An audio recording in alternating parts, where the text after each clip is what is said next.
Good morning, Substack. Happy Saturday morning. I'm going to try this. I am out at my community-supported agriculture farm, this beautiful organic farm in Homestead, south of Miami, picking up my first load of vegetables for the season. We're a little backwards down here in South Florida. Growing season starts in the fall and continues through early spring, and then the summer is too hot for growing season. So I'm out here with Buddy today. We're going to see how this live goes. He actually wants to be on the camera. He's a little sweet golden doodle, but he doesn't listen very well, and he can get really, really excited at things going by. So we're going to try this. I just thought it would be nice to be do this outside and in a place where I can actually see my food being grown, fresh organic vegetables. You can see the fields behind me. I'm sitting under a mango tree right now, and then there's fields of all kinds of greens growing behind me. So it's been, and sorry, I'm a little shaky. I probably need to get a selfie stick, but I'm like have resistance to getting a selfie stick. Hey, Norma, happy Saturdays. You guys are cold up north, and I'm sitting here with fresh greens and the farm just getting going for the season. Um, yeah, it's been a crazy week. I was gonna do like a short rant on things that I've been seeing. You guys, I don't think a day goes by. n- It's not even a week going by anymore. It's not a day goes by where I just hear more horror stories of what's going on in veterinary medicine. And, a woman had a cat who she knew was dying, but she didn't want to euthanize him immediately. And so she had been going to this emergency acute care clinic. She took the cat in there and she said, "Can you just give him some fluids and some pain relief and just supportive care? I know he's dying." Well, they came into the room with like a $6,000 estimate, and she said, "No, we're not going to do this. No, I don't want this done on him. No, I don't want that done on him." She got it down to about $4,000, and then the veterinarian just refused to do anything unless she agreed to all the diagnostics and everything that was on the estimate. And in my mind, this is flat out extortion of money. Did I freeze? But you just froze. Hopefully, I'm not gonna freeze out here. I look like I have pretty good bars, so hopefully I'll keep going. Um, Yeah, so this is flat out extortion of money for an animal that's already dying and they know is dying. And actually, the cat who was dying was in that emergency clinic a few weeks previously and developed esophageal stricture. Now, cats, I've never seen a cat that developed in, but this one I did. If cats are given certain medications in tablet form and they're not followed up with water and such to rinse it down their esophagus, and that tablet of medication will just sit in their esophagus, they can actually develop what's called esophageal stricture. The esophagus, it will like almost burn the inside of the esophagus, and then the esophagus heals closed. So this cat couldn't even swallow any food and was subsisting off of tiny, tiny drops of goat's milk and some sub-Q fluids. And this is the cat she ended up spending $4,000 on just to make comfortable when everybody knew he was dying, or at least she did and I did. So it's really sad what's happening. And I don't know what new veterinarians coming out of veterinary schools are even being taught anymore. I just don't understand some of these stories. And I see the paperwork, I see the estimates, and I'm talking to people all the time. Another one was a dog was prematurely taken off of pain medication after a major orthopedic surgery. And then the dog started limping. So then the owner was worried, oh, maybe there's something wrong with the surgical site. Maybe he screwed up the implant, the plate that they put in there, that. No, they took him off the anti-inflammatory too early. So it's been a week. Sometimes it just gets discouraging. So I'm going to spend the rest of this day talking about a different form of medicine. The medicine that I practice, and if I can have people stay with me long enough and stay out of all the crazy clinics long enough, we can get animals living a nice, good, happy life for quite a while. And that medicine is, traditional medicine.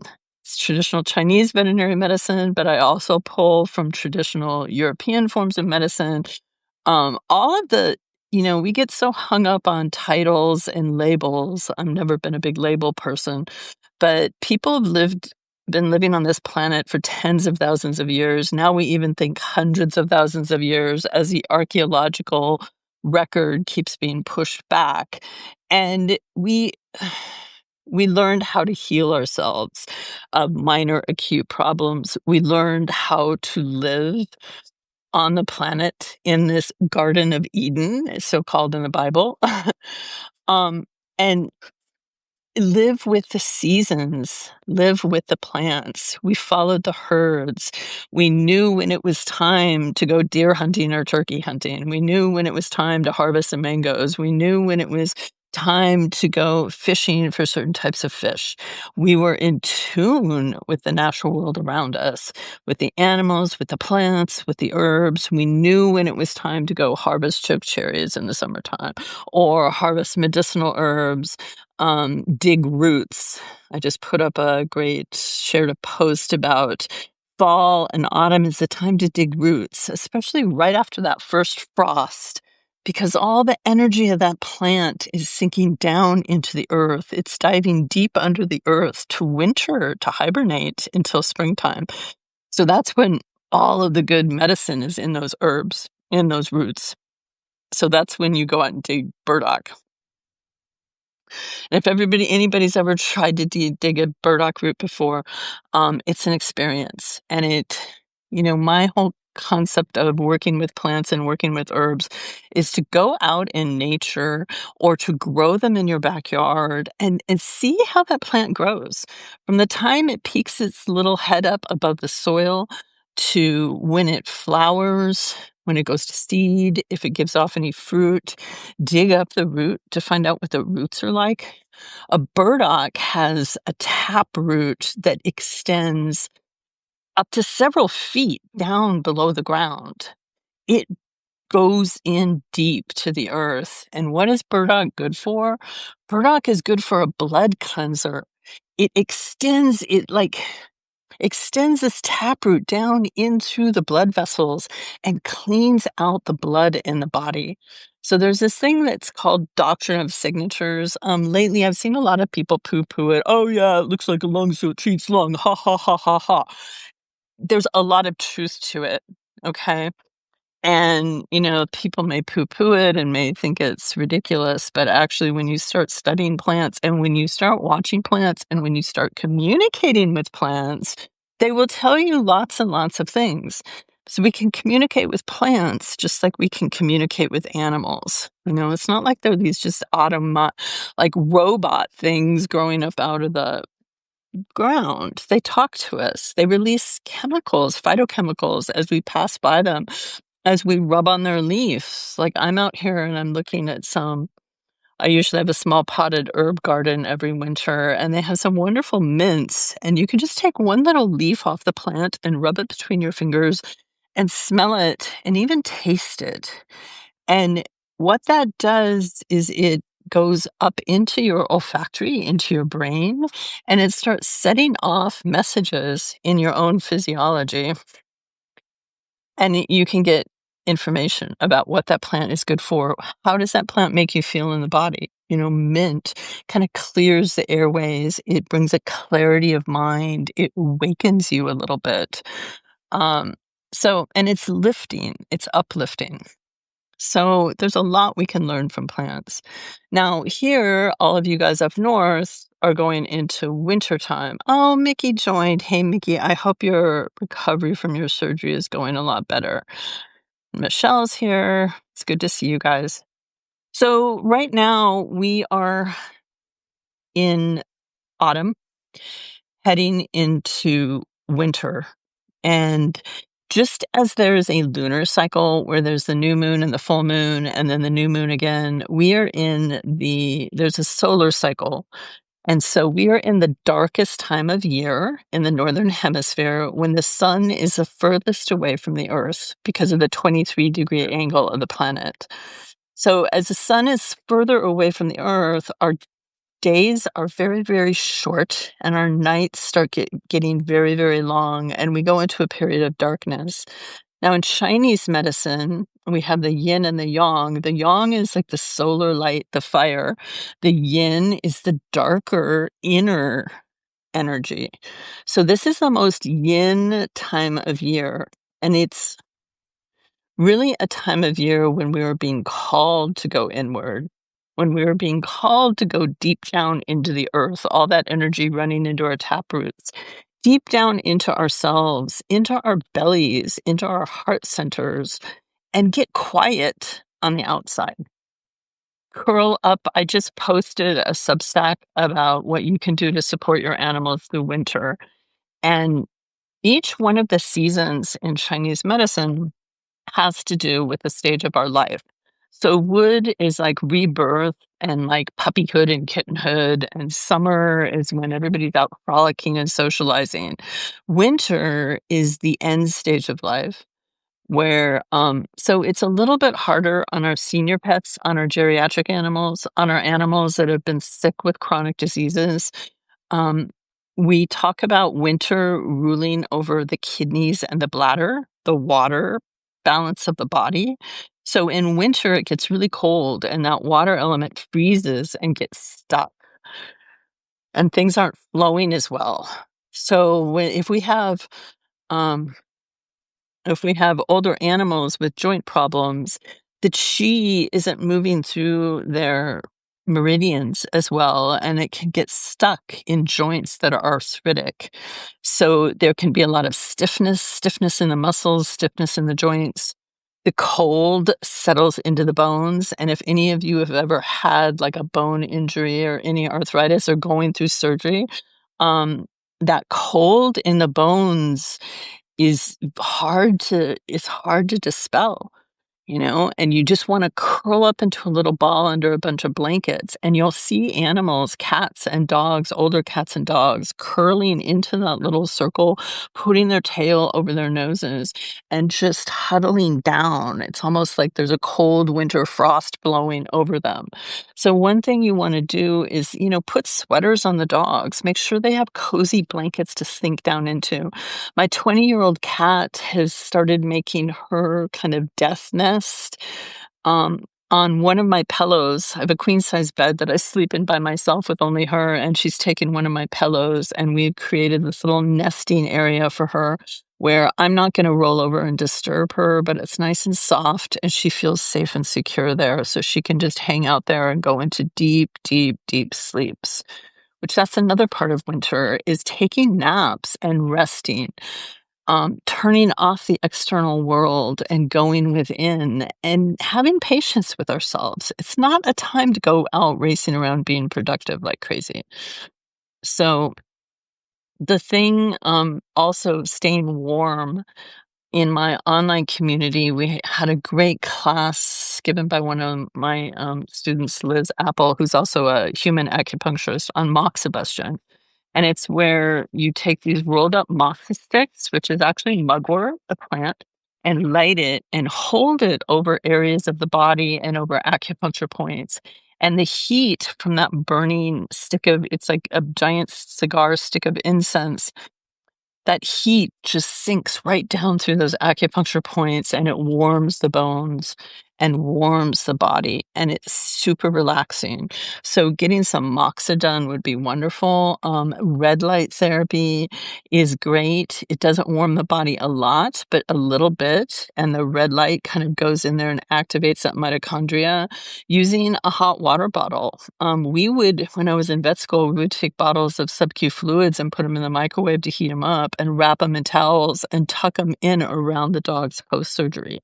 But you can get a hot water bottle and wrap it in a towel, and that way it's not going to burn them and you can let it lay there. Anything warming, and then also I recommend warming up their food. Don't feed the food frozen out of the refrigerator. I cannot believe anybody would do that. If it would you take a piece of frozen hamburger and start munching on it out of the freezer? No, it's not good. So, warm the food at least to room temperature. If you have an older dog, it may need to be warmed up a little bit more. You may even need to, if you're feeding raw, you may even need to gently cook it. The other thing that I love for wintertime is bone broth soups. But he's like, feed me some bone broth. I'm getting tired. Bone broth soups, because they nourish the gut, they nourish the bones. You can warm them up and pour them over their food like gravy, and they're super, super good. So that's another thing we think about in wintertime and fall. We start making lots of soups, these warm liquids that are going to help hydrate the body, support the kidneys, support the bladder, support the bones. The other thing to do is just the raw goat's milk warmed up. Warm milk can be so soothing. And especially if there's an older animal, their appetite's a little bit off. They don't have to chew it. It has all the enzymes in it to break down all the proteins and all the nourishment. So their body and their digestive systems don't have to work really hard in order to digest and get nourishment. So go to your local farm, get some raw goat's milk. If I can find it down here in Miami and Fort Lauderdale, you can find it where you live too. I guarantee you. Um, what else? There's some great, I mean, Chinese medicine offers us some great kidney tonics to help support the kidneys. You want to work with somebody on using Chinese herbs. There's a particular, there's a whole line of, like I said, kidney tonics. So we call them, there's six righteous tea pills, six precious tea pills, eight precious tea, eight, no, it's Romania 6, Romania 8, Romania 14. Now, the Romanias are all good kidney tonics. Romania 6 is super balanced and it's not going to throw your animal out of whack. Romania 8, which is a kidney tonic that is being recommended on Facebook, you have to be careful with, because it's only good for short periods of time in very cold animals. If your animal is hot, if your animal has a yin deficiency or something else, Romania 8 can backfire on you, because Romania 8 contains one of the warmest, hottest of the Chinese herbs, an herb called aconite. And aconite is actually also known in European herbalism as wolf's bane, the bane of wolves, or monkshood. And it's, as a plant, it is extraordinarily toxic. If you pick a leaf of the plant and just get it on your fingers, it can poison you and potentially kill you if you get enough of it. So, but aconite was used in Chinese medicine as like a spark to light the pilot light, to light what's called the life gate fire, the Ming Men in the kidneys. And sometimes you need that, but you have to be very careful using it and know when to use it appropriately. So I would not just take every single dog that has kidney problems and put them on Romania 8. You're going to run into problems.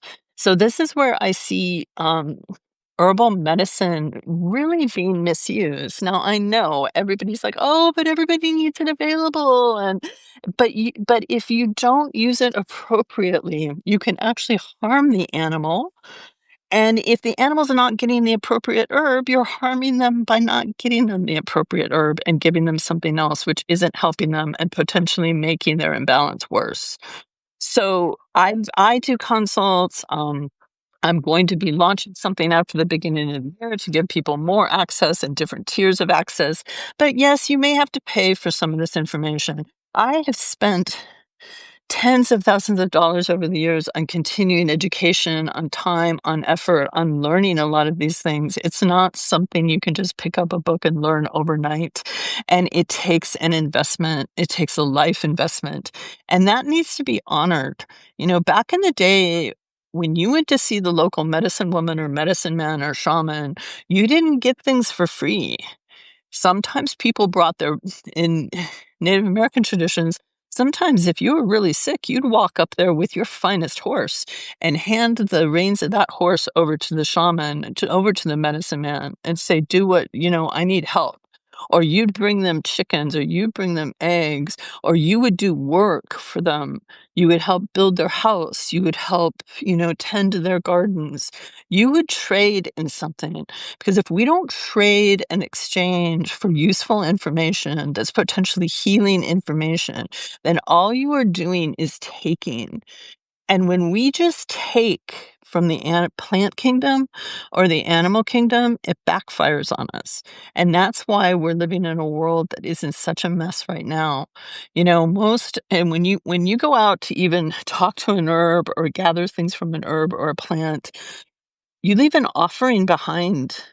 That offering needs to come from the heart. It can be an offering of your hair, it can be an offering of a food, it can be an offering of a small crystal. You give an offering in exchange for what that plant is giving back to you. And this is something that we have lost in our world, and it's getting even worse on Facebook. The entitlement people have to not only wanting free information and thinking this one little tidbit is going to save the life of their animal, but wanting it for free and wanting it immediately, not even taking the 10 to 15 minutes to look for it, to do some research, to read about it, to see if it sounds right, to sit and spend 10 minutes with their animal going, "What's really going on with you? Let's try to figure this out." No, it's just give, give, give. It's like everybody is like a bunch of baby birds in a nest, just wanting everything dumped into their mouths at the push of a button, like Amazon 2-hour delivery or something. So that's my rant for today on that. Healing is slow. Healing takes time. Healing takes patience. Healing takes some amount of sacrifice, because you got yourself and the animal got themselves in the position that they were in, probably because you didn't sacrifice. So, like, if you go out and spend $20 on a bag of dry food, or even the $90 on a bag of some of these expensive dry foods, and you just dump that in their bowl out of convenience, thinking that, "Oh, I love my dog so much, here's your little 20 kibbles for the day," that is going to add up, and that is going to add up negatively in interest. And pretty soon you're going to be sitting in the oncology office, and the oncologist is going to hand you a bill for $30,000. So it's better to pay up and sacrifice a little bit in time, in money, in energy, um, to do the right thing now, or at least try to, or at least educate yourself on it. It's for the bills that I'm seeing people spending in regular veterinary clinics right now, and that they could spend that and spend like an entire year with me just learning about things and getting themselves straight. That's one reason why I do a weekly meditation class as well, because it has to start from here. And we have to connect. We have to connect to the sky, to the earth, to this beautiful planet we have around us, to the food that we're eating, to the soil, which is part of our microbiome. We need to understand all this stuff, to these guys, these amazing animals that are here to are trying to teach us to reconnect. So there's my Saturday rant out on the farm. Um, I hope you guys have a good weekend. And Thanksgiving's coming up. I do have a special live coming up on the 29th of November with the owner of Equisol, soon to be called Animasol, which is a new red light company, which I love. And the owner is like right on track with a lot of the things that I talk about as well. And we're going to be talking about quantum healing and why red light is so important, but why being out in actual sunlight is even more important.